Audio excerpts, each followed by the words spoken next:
Welcome to Brain Vision. Draw the scenario here. We have a pendulum.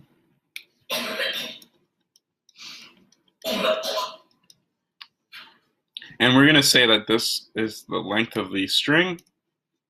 Let's draw this a little bit better. And we have a little mass connected here. We're going to say that this is length L, and then this would be L cosine of theta max, where theta max would be this angle right here.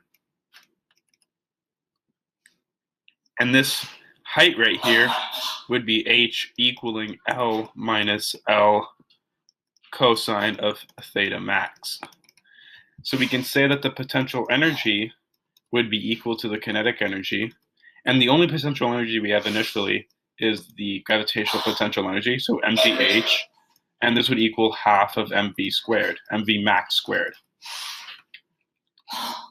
Masses will cancel out, and we have that v max equals the square root of 2gh.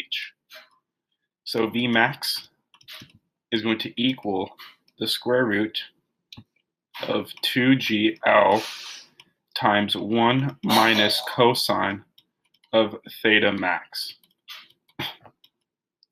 So essentially this would be our derived formula for the maximum velocity of a pendulum. And that is the end of the solution. Thank you for watching.